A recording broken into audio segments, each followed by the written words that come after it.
এটা ইন্টিগ্রেশনের উপরে অনেক সুন্দর একটা প্রবলেম।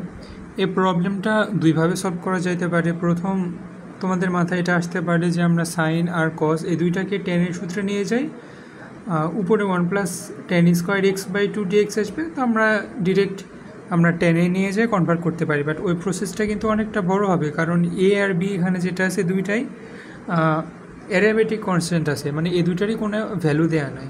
তো আলটিমেটলি কিন্তু একটু ডিফিকাল্টের দিক চলে যাবে।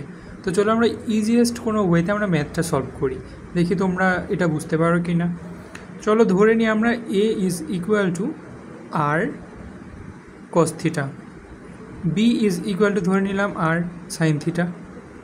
আমরা এই দুটো ধরে নিলাম, কারণ ধরতে তো পারি, এটাও এও কনস্ট্যান্ট, এই দুইটাও কনস্ট্যান্ট। তাহলে আমরা এই দুইটা মান এখন এখানে সাবস্টিটিউট করে দিই। তাহলে কি আসে, dx divided by r cos theta cos x minus b এর জায়গা থেকে লিখতে পারি r sine theta sine x. এখান থেকে আমি এখানে অ্যাকচুয়ালি প্লাস ছিল, তো এখান থেকে আমি কি লিখতে পারি, dx ডিভাইডেড বাই আরকে যদি কমন নিই কজ এক্স। দেখো এই সূত্রটা আরকে কমন নিলে কি সূত্র পড়ে, cos A cos B plus sine A sine B. এটা আসলে কিসের সূত্র, কজ এ মাইনাস বি এর সূত্র না। তো আমরা এখান থেকে লিখতে পারি কজ এক্স মাইনাস থিটা, এখানে এই সূত্রটা পড়ছে, আর এখানে তো ইন্টিগ্রেশনের সাইন ছিলই। তো এখান থেকে আমরা কি লিখতে পারি, এখান থেকে আমরা লিখতে পারি 1 divided by r integration of 1/cos মানে কি sec x minus theta d x. তো যেহেতু থিটা এখানে কনস্ট্যান্ট, 1/r এখানে থাক।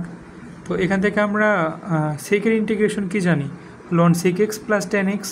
তো এখান থেকে যদি আমি এটা ইন্টিগ্রেট করি তাহলে কি আসবে, ln sec x minus theta plus tan x minus theta plus c. এখন আমরা তো আরটা আসছে, এই আরটা তো মানে আরটা তো কোশ্চেন গিভেন নাই, তাহলে আর এর মানটা আমাকে বের করা লাগবে।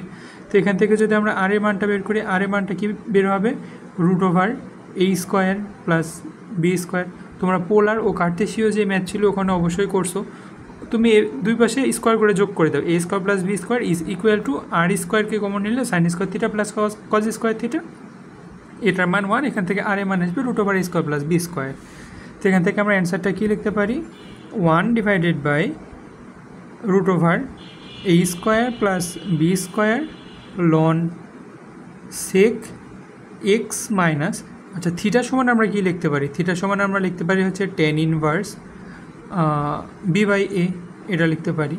তাহলে কি আসলো, sec theta sec x minus tan inverse b/a plus tan x minus tan inverse b/a